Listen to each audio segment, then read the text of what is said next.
that maybe they're looking for in their draft? It's possible that they try to do that.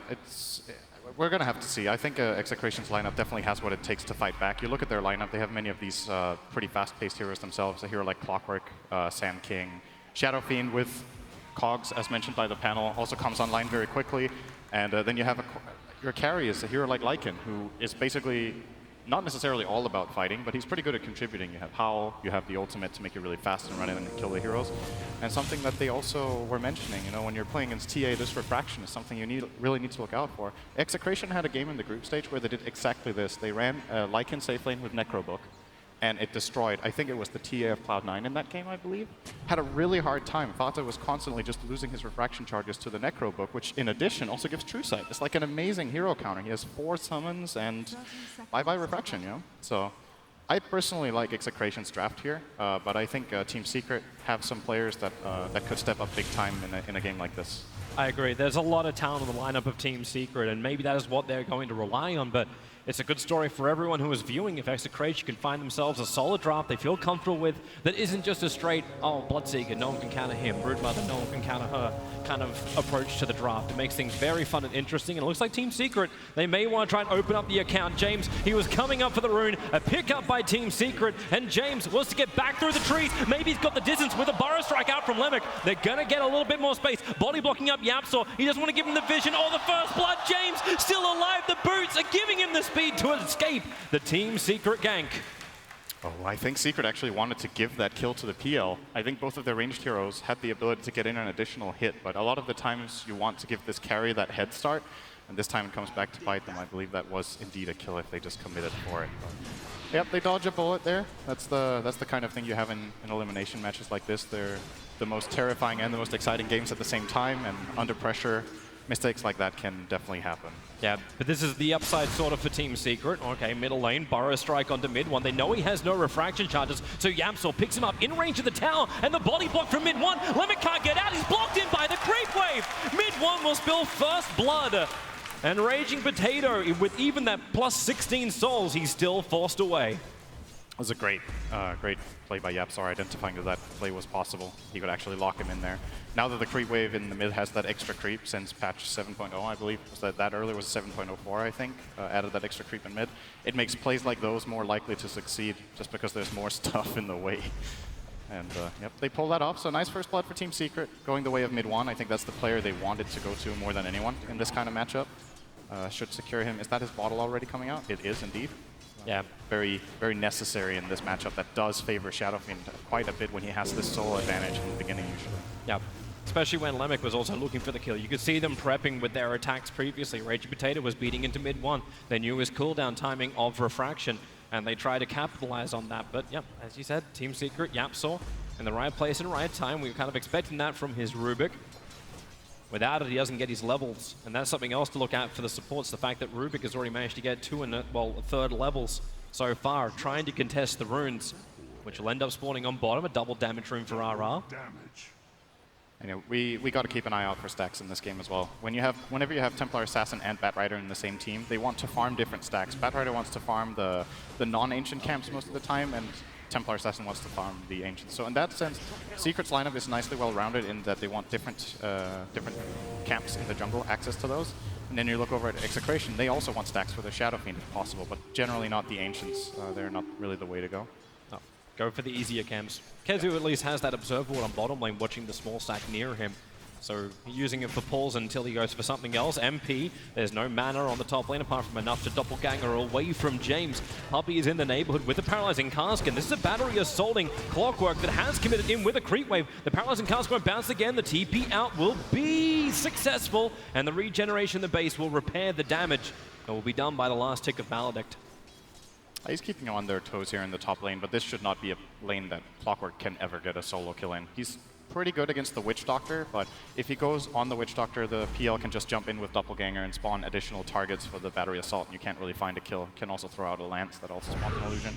So this is an okay lane for Clockwork. It's not fantastic, but he's getting some levels. That's what you generally want to do on that off lane as that type of hero. The last hits are secondary to the levels on Clock, and he's already level 3. Batrider, however, is level 4 actually for Secret down bottom. Kezu's having a great time, and that's worrying. We've seen Kezu on Batrider in this tournament having some outstanding games. Probably his best hero of the tournament, actually. That's that secondary objective of the Observer Ward. The ping's coming out right now from the SK saying, I'm fairly certain he knows that he can see us. And that's problematic because it means the rotations, like Rubik was already getting a little bit of early information, having a little battle with RR as they ran around through the Radiant jungle. Top lane, troublesome, Puppey actually locked in with the clockwork. The battery assault damage will be enough for James to get the kill. There was not much more MP could do about it. And James will even take both of the bounty runes to boot. He actually managed. I think the Phantom Lancer looks like he was just out of mana at that point. Then that's when you can try to commit for that kind of play. If Phantom Lancer can't counterplay, this is a really difficult matchup for Witch Doctor. But he kind of relies on his carry to be able to help out, and Puppey was a bit out of position, got caught. Nice little play by James, immediately heading up to top again here. Yapsor, that's very aggressive, coming into the trees. Lemik's just going to go for the straight-up Burrow Strike, and then the follow-up damage with Raisin 2 hits from Raging Potato, and that was a gift from Team Secret in the mid lane. And they got to be careful at nighttime. Howl is really powerful right now. Even though it's only level 2, this additional damage and health on all of their lanes make plays very difficult for Team Secret to carry out. So might need to take it a little bit easy. At the very least for them, they're still getting good stacks off. Yapsor's managed to double stack, or is that a triple? He's definitely double. Yeah, it's a triple stack on the right camp, and now they're tripling the top camp as well with Puppey. So 2 times triple stack Ancients ready for mid 1. Generally want to be like level 7 before you start farming those, I believe. Depending on the composition of creeps, and now he's going to head in and do some regular camps, maybe leaving a little bit of mid experience to someone else. Yep, and that way pushes back. You do have 2 supports who are going to be itching for it. Both the Witch Doctor as well as the Rubik benefit from having 1, the level 6, but 2, just level increase on those supports. Rubik for the burst damage, Puppey for the more control that he's able to offer as a Witch Doctor. Especially when he's sacrificing himself so much. We talk about Puppey being the hard 6 position in a team with well, I'll say with Team with Secret, just with Yapsor. He's the guy that takes everything else. Yeah, I like that you point this out, because when it comes to this support duo, it's actually a pretty strange pairing. This is kind of a thing of the past, running 2 range supports like this. Most of the time your position 4 is more of a melee hero that is tankier, can go for these aggressive plays, similar to like what the Sand King is of Lumic. We've seen a lot of Nyx Assassin. MP, really? James under the tower, Puppey has to let the paralyzing cast go, and cuts apart 3, even body blocks him out, making it impossible for James to go through the trees. Another TP out to safety. Does he have the life? He'll go back to base and barely surviving. Clutch. That was really close. Oh boy. He's kind of pressing his luck here a bit, but forcing MP back to base at the same time he forces himself back is a pretty okay trade-off for the Clockwork. Maybe slightly Secret favored, because of course the Witch Doctor can go and take some XP in the lane, but that wasn't the worst thing in the world for James. Team Secret also get a little bit more of an advantage looking towards that mid lane. Raging Potato disappeared into the jungle at the same time as mid 1 did, but mid 1 came back earlier. He came back with the catapult wave, which is still alive, beating into that mid tower, dropping it down to 286. So Raging Potato got a little bit of farm, but as you said, mid 1 is level 7. He now has that and can look towards the Ancients. And Yapsor, this is where he also leeches so hard. You push the Rubik closer towards that level 6, closer towards that the big burst damage where his rotations become more powerful. And, this time you're not getting out. That is not happening. His TP's on cooldown, he's got 4-1 charges, create the space for the clocks. Nice. Never. Okay, no, there's your Lancers. James, maybe, Lemik, get rid of the illusions of Fate Bolt from Yapsor. That comes securing the kill. The signature Fate Bolt, that's unnecessary, but just needs that gold on the Rubik, you know. That was necessary. I sense a level of salt. 100% dead from that last tick of Maledict. Okay, I should you're just point fooling out no one here. For the former Yapsor teammate Cinder and City next, he's going to possess more salt than PPD during this game. That's hard to do. I can actually give you a little bit more of a background to this game. Speaking of past history with players, mid 1 TA knocked me out last year in a best of 1 elimination game. That's what Fnatic actually turned to in that game as well. So it's a very, I think if you look at mid 1 and you're like, okay, we're playing a best of 1 elimination game, we want to give him his best, most comfortable hero in high pressure situations. This is the one. This is basically a repeat of last year with Fnatic. Yeah. When mid 1 was playing that. So. And we really have seen like games with Templar Assassins, you can sit like a couple of thousand net worth in front and is able to carry a team. Like, all you need to do is have just that little bit of momentum, and they've got it so far. It's also just the pacing of the best of 1 elimination games. Like, teams are generally likely to play a little more cautiously and slower.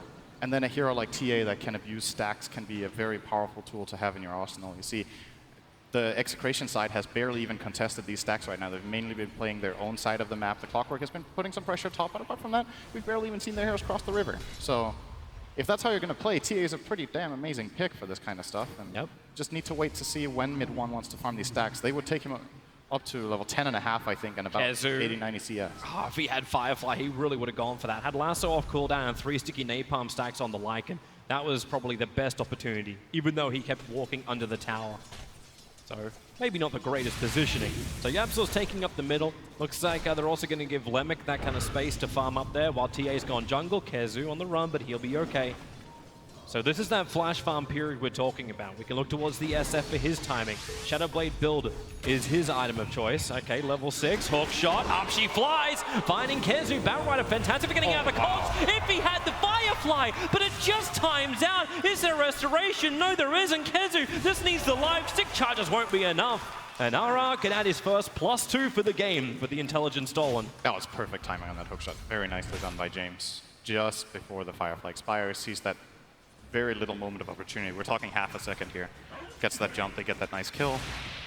The gold goes to RR, who's generally, I think he's played Silencer for Execration in a couple of games, and he has a tendency of being very starved. He plays very hard support. This hero actually benefits a lot from getting just one item as in the support role. Generally a mobility item like Force Staff or Glimmer Cape for saving or something like that contributes quite a lot for this hero in particular, I would say. It's kind of the sad thing for him. He's played Silencer in one game and was up against the team who just crushed here on the stage, Newbie. So he had a hard time. Yeah, he had a very hard time. Yapsor has a big smoke maneuver commitment here from Team Secret. You have the drums over on Kezu, so you have the movement speed that can come from the Batrider. So as the advantage, if you can be successful at this fight, potentially picking off Raging Potato. He's just trying to finish up the Ancient Black Dragon, which may just be stolen by Kezu, while mid 1 will finish the tier 1 tower in mid. Some decent money now being injected into the Team Secret bank account. Yeah. Is that a Lycan ulti? It is a Lycan ulti. Farming? Okay. So Secret, the biggest discrepancy right now is when you look at the CS across the board, it looks pretty even, right? Like TA has 92, Shadowfiend has about 90, PL and Lycan are even as well, but the big discrepancy is Batrider to Clockwork, and that's just how these heroes work, in essence. Like, Batrider will outfarm Clockwork quite a lot if they're both given a good game, and that's the net worth advantage. Now the question is, how much can this Clockwork set up for his team with this low net worth compared to that Batrider, as you said, already has Drum, closing in on a Blink Dagger. We're probably going to see that for Kezu around the 15-minute mark at this rate. Well, that's the advantage of the Clockwork, the fact he already has his initiation, but Kezu still has the Firefly up and running, so getting out of the cogs is easy enough. Giving it to Yapsor, easy when you trigger Battery Assault after, so not the ability Yapsor was searching for. It gives them some decent kill potential with Lasso, actually. If they lasso someone into Battery Assault, that deals a lot of damage, if they want to look for that. You still need the Blink, though. He's at 600 and requires a lot more, that 2250. But they may try and go for it anyway. Keep the Batrider down, keep him away from that Blink Dagger. A 3-man smoke up as they wrap around the Roche Pit. Where do they want to go? The line is drawn to actually go back up and into the Dire Jungle towards the Ancients. And who are they going to find? It's going to be Kezu, but Kezu, well, it's the other way around. He actually finds them. They're having a hard time dealing with this Batrider, I would say. He's only got 1 death in this 70 CS and just...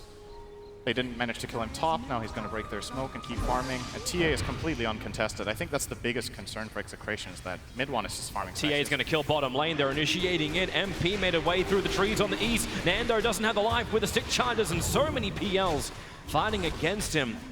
Mid 1 just has the damage. And a very hard way to fight that. Like, Puppy revealed himself in mid only a second before that. They didn't know where... Oh, those side blades. Oh, Lemic! Back to the trees, out of range, survive. Let the Tranquil Boots kick in. And I was getting some... the rocket. Some Ferrari flashbacks right there. Remember that Rude kill? Oh, wow, that's a long time ago. It's a pretty long time ago. That's a very, very memorable moment, though. Yeah, he hit 3 side blades in a row and an invisible target there. Very nice from mid 1, but not enough. Even though he had the Desto already, I think he picked this up at sub 12 minutes, which is very quick. They just keep stacking. All right, now he's just going to walk into the camp himself, block that off. Yeah. But Nando's trying to make the best of the opportunity. We talked about the fact like TA is getting a lot of fun, but we also talked about the fact that Lycan is the counter. You can check the item build of Nando. He's finished his treads and he just picked up his level 1 Necro Book. And even level 1 Necro Book is very good. Yep. They're going to need it. And Right Shadow now, Fiend has Shadow Blade as well. the fight's preparing on bottom lane. You've got Kezu ready to come around the back. You've got mid one ready to push in as well, straight through the middle. Observer and Sentry is down for Team Secret. So they will be aware in this fight. The hook shot gonna miss the target, and without that now, Kezu feels so confident. Jumps in, gets the silencer out, so no global silence available for the fight. Paralyzing cast, making it difficult for Raging Potato to move back out. The Burrow Strike again, holding him in position. Let Puppy Sand Lord go. James will fall. Execration lose 4. The Lycan, the man who wasn't there, the sole survivor, claiming the Tier 1 tower on top as the only consolation prize for Execration. You might be seeing some of those main stage jitters from some of the less experienced players. They seem very hesitant, and that attempt from Clockwork to jump, I think he was trying to hookshot the PL under his tower, maybe into a global play. It's a very difficult play, very high risk, low reward kind of play in that tower to try to get. And Secret were just in position and counterplayed them very nicely here. We're going to see it now. I actually think the hook is already on cooldown now. Raging Potato goes in, doesn't manage to kill the PL at all. And this fight is... The moment Silencer gets grabbed, it's very difficult for Execration to counterplay this move of Secret. Their burst damage is just way too high, and they can't prevent those players from getting in and getting it done. Yep, and it seems so hard for them to move around in the fight. Like the Paralyzing Cask is doing so much work too.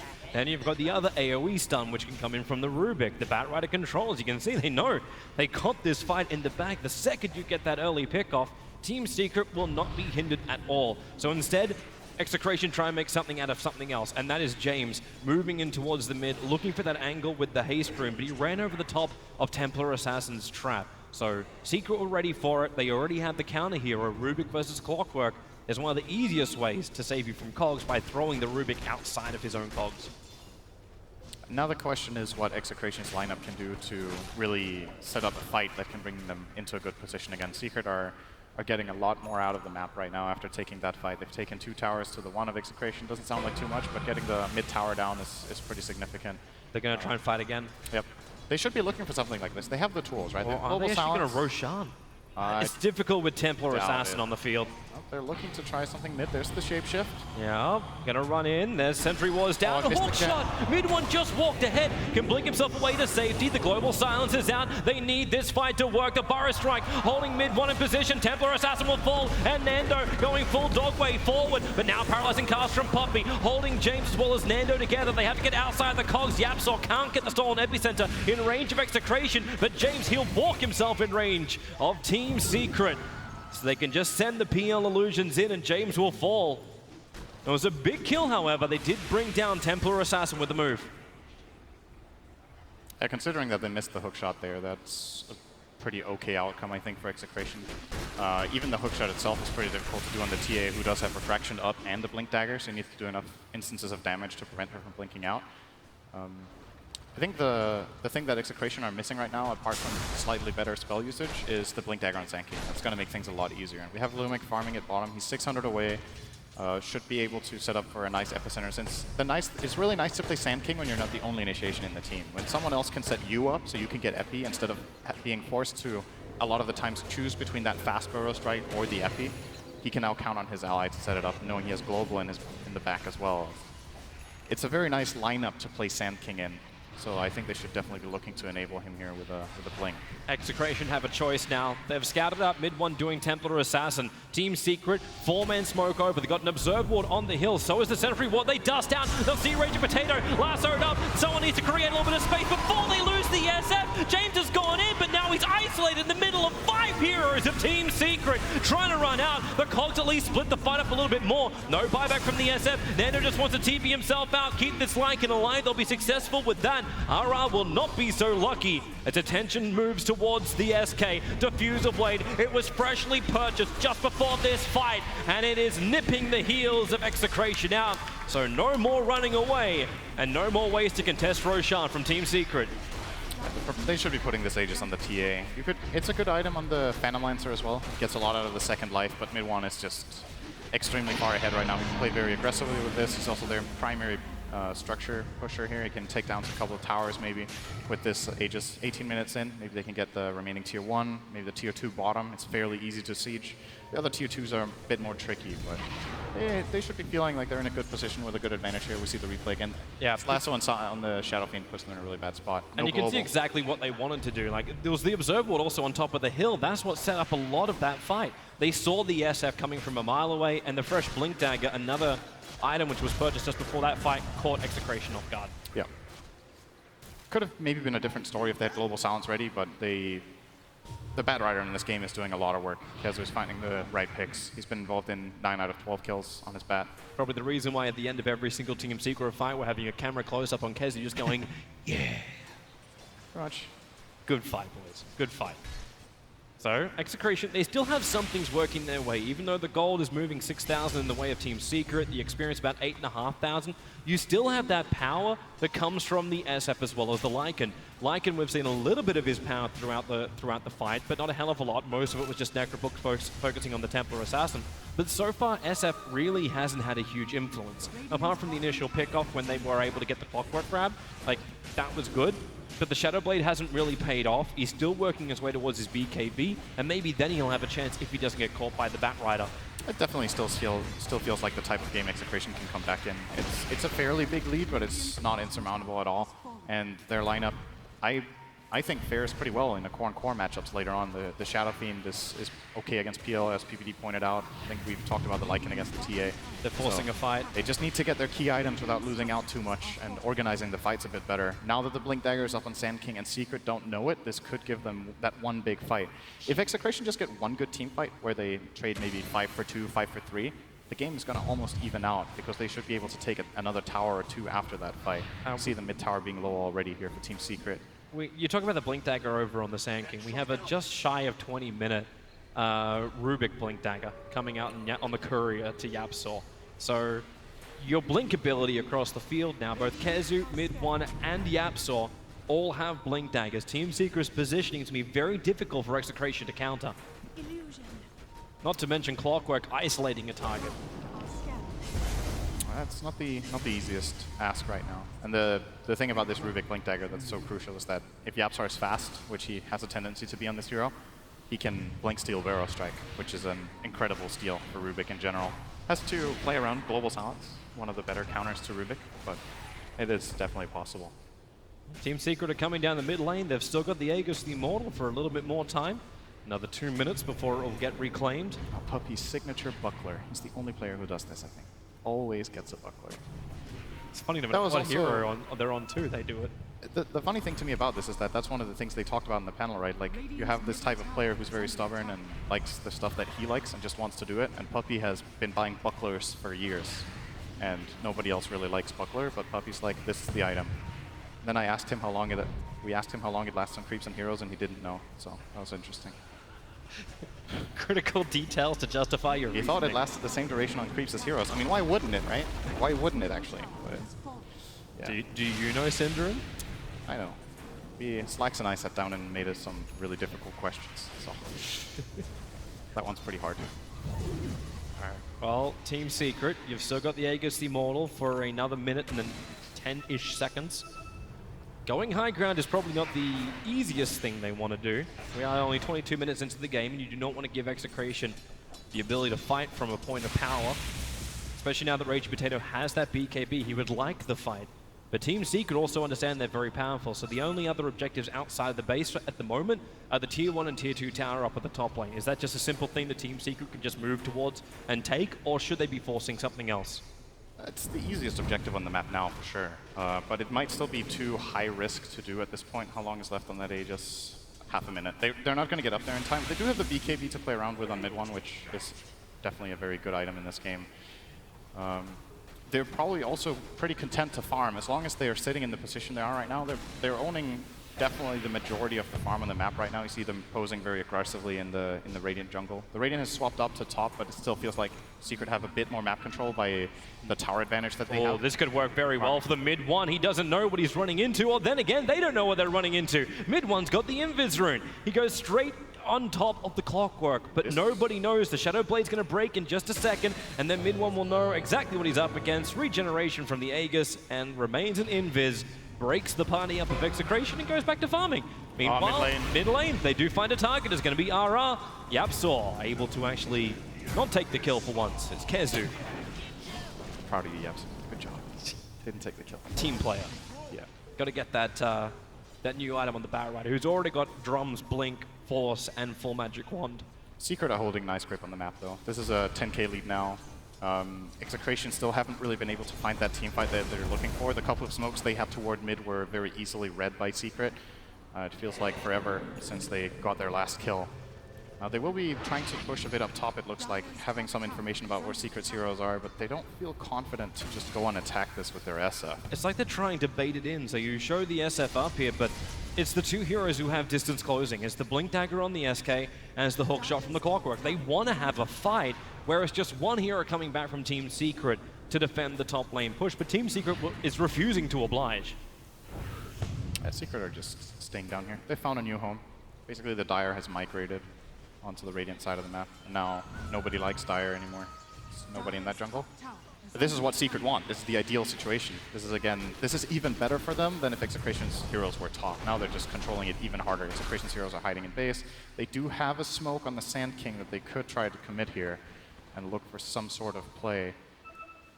The last 10 minutes have been all Secret, I feel. There hasn't been too much initiative from Execration that... Well, they're trying to find a hole in Team Secret's defense, but so far, none has really presented itself too strongly. Rockets continue to fly out from the Clockwork, trying to get vision. Got some info there. Just going to see PL farming the camp. That could be useful.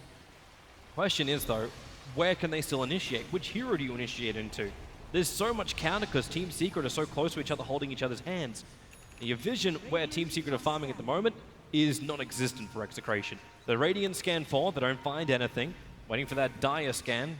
It is actually off cooldown for the moment. And now Lemic, well, Burrow Strike going to catch out too. Global Signs as well, trying to counter the attack. TA, however, got a BKB off. She might be fine for the moment. The epicenter damage is nice, but then the Clockwork cogs. It traps all of Execration on the same position. They cannot get away.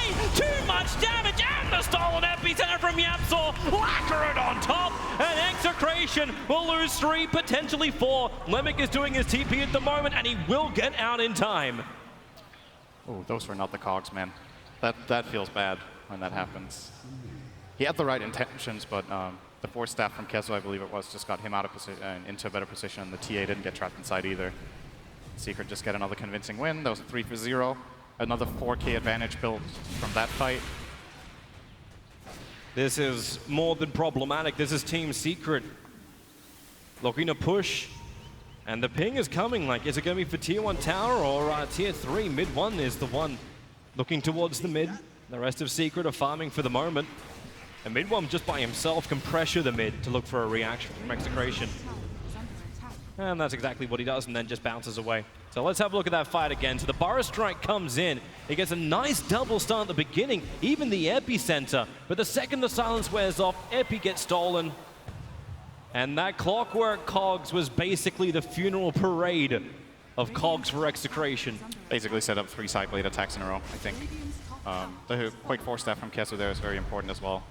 And this is a problem. When Sand King jumps like that and Clockwork follows through, the other heroes need time to connect. The Lycan needs to use his shapeshift and start running toward it. Shadowfiend has to run all the way in. So the way Execration's heroes were positioned, they actually couldn't use their Sand King stun. Oh, Silencer, speaking of position. Nice lasso, able to grab that Silencer. The stolen Burrow Strike in there for Yapsaw. You talked about how quick he has to be to grab it. Lemic, he attempted to Sandstorm as well, but Silencer down. All the towers on the top lane being removed.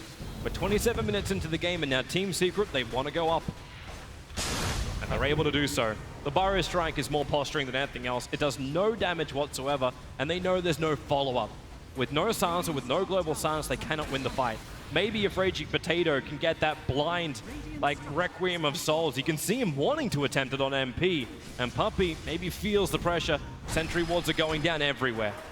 Missed hookshot again.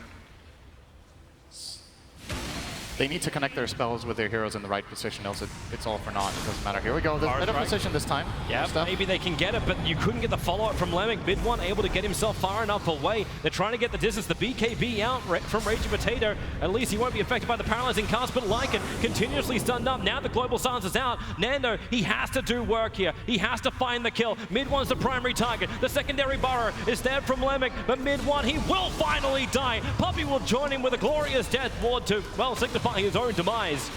They want more. Nando, MP, now the Lycan form is worn off. MP can come into this fight. The Burrow strike forward. Yapsaw still not dead yet. He's able to actually stay alive through so much of this, almost killing off Lemic on the hill. Lemic will get the kill, but maybe, it's still not enough. Raging Potato, Requiem of Souls up against MP. He can just dodge too easy, and Kezu and MP will stand over the corpses of Execration. It cost him 3 teammates, but the fight goes the way of Team Secret. That was a much better organized team fight from Execration, but they're really far Courier, behind. no! Wait, did Kezu just kill the Courier? Yeah, the Courier was making a break for the secret shot. Oh. What was on it? Nothing. It was going up there at the time. But this is the way Execration can take these fights. It was close to being good enough, but Secret's big advantage there still allows them to come out on top. Even losing the TA like that is still playable just because of how much net worth they have across the board on all of their heroes. Everyone in their lineup's actually pretty farmed. Even the Witch Doctor. Hookshot. James gonna hit this one. MP, well, he turns on the Blade Mel. MP's not gonna fight him with the Battery Assault. Now he gets free. It's the Doppelganger. James can't stay close. The Diffuser Blade stopped him. The rocket will fly forward. It does the damage, but MP on 33 HP will survive. Has Manta available as well. Lemic's trying to close the distance. The Wolves are scouting, and now finally they find MP. Tries to break out with the Manta, but it will not work. And RR, the man who sent that Courier up to start with, he finally has his Solar Crest he went up to buy. That's a pretty big chunk of gold. It is. Oh, MP doesn't have buyback. They could actually just get the Roche off this. If I only knew. There's still Templar Assassin traps around, and that TA is also still a beast. That's a full butterfly. Blink, BKB Desolator on mid one. And a Haste Rune, which will get him in range of Lemic. So Yapsaw gets to sit on a hill for 1 second until he 4-staffs down. But that is now no SK for 43 seconds. And that should mean that this Aegis will eventually go to Secret. I think they're going to push in all the waves, make sure that Execration are cornered in their base, and then they can kill this Roshan very, very quickly with the combination of heroes. They have the TA, can pretty much solo this Roche very quickly. Oh, he's going to see James. Oh, at least maybe with the Blade Mel. No, they're not even going to, they just wait until it wears off, then mid one does the rest of the damage. Refraction protected him to start with. And the Clockwork, quick and easy pickoff. Team Secret, very methodical in this game. They're going to just, pushing in the mid. Roche is, it looks like TA is moving toward the Roche. The movement trajectory goes there. Oh, a nice region. Fair enough. Oh, he doesn't want it. Just, he'll get it later. Oh, Yapsaw gets the region. Well done, Yapsaw. Well done. Oh, Yapsaw gets it. Okay. Yeah, now we see who the real carry is. Yeah, now you just need to sell his bottle, and then we're back to normal. You can't do that. He can give his bottle to a carry. Come on, it's donations for the poor. Yapsaw, blink in, able to find the Sand King. He still got Burrow Strike and 15-1 charges, make that 16, 17. But that's only because Team Secret are expending abilities to kill him off. So no SK, once again, picked off outside the base. Execration, it always feels like they're one man down or one primary ability down. And this will give Team Secret the opening they want. They seem less coordinated and more chaotic in the All right, Raging Potato, you gotta burn the refraction. Charges the blink away! Mid one, saw it coming from a mile off. Takes the range racks. Nando was triggered his dog form as well. And now they're gonna go in once more. Looking for the opening. Mid one takes the top tier 3 tower. Nando is just enjoying being on speed with his wolf form, but 70 seconds before it's back off cooldown. You will have the SK up in 6 seconds, but Team Secret, they've already made a hole in your home. And Raging Potato, I don't think he understands like which hero he's got to go on. That's 1.5 lanes of racks. They still have the melee in mid, and I think Secret are going to just wait a little bit. Again, push out this wave in the mid, get that in a good position. The bottom lane is pushing in a little bit, probably courtesy of Clockwork. At least he could do that. But it's not looking good for Execration now. We're at that stage now where, judging from what lineups are facing each other, you need some sort of a miracle here to come back. If they find that perfect combination with everything, all their cooldowns ready, where they get a good Epicenter Sand stun and Global Sounds on top, and they land their key spells in addition to that, they can definitely still take the fight, but there are such a big margin for error for Team Secret. They're just going to send in mid-1 with their Medallion on. Team Secret basically need to have 5 heroes standing all on the one spot for Execration to have enough control in the team fight where they can win it, but they can at least attempt to evenly trade or keep someone alive. The SK, at least the Global Silence is out, but the SF will be able to survive. Maybe mid-1 going down. Aegis the Immortals, the only thing he'll lose where SF will lose its life. A quick buyback. They have to fight now or never. Even with the low souls, you have to hold the line. Nando's put his BKB in the fight, but mid-1, the damage output is roughly 400. They'll take the mid-ranks. They're forcing Execration back into their fountain. And Team Secret, they want to get Negas. They'll do this the long way. No tier 4 tower push. It's safe, secure. The tier 3 tower will fall. Clockwork trying to actually jump into the front lines. There is the pickup. Mid-1 just focusing on the Raging Potato. They need the dieback on the SF. They'll remove his damage. They'll remove his aura. And they'll remove Execration almost from the International. Mid-1 just needs to finish the job. The racks are still to be done. There's Lemic with his Burrow Strike, at least able to catch the Templar Assassin, but oh my lord, RR is gone. They've lost 4, they've lost 5, and they can be brutally, savagely wrecked out of the International. Team Secret have done it. It took 34 minutes, it was convincing, it was clean, and it felt like Execration just never got in the game.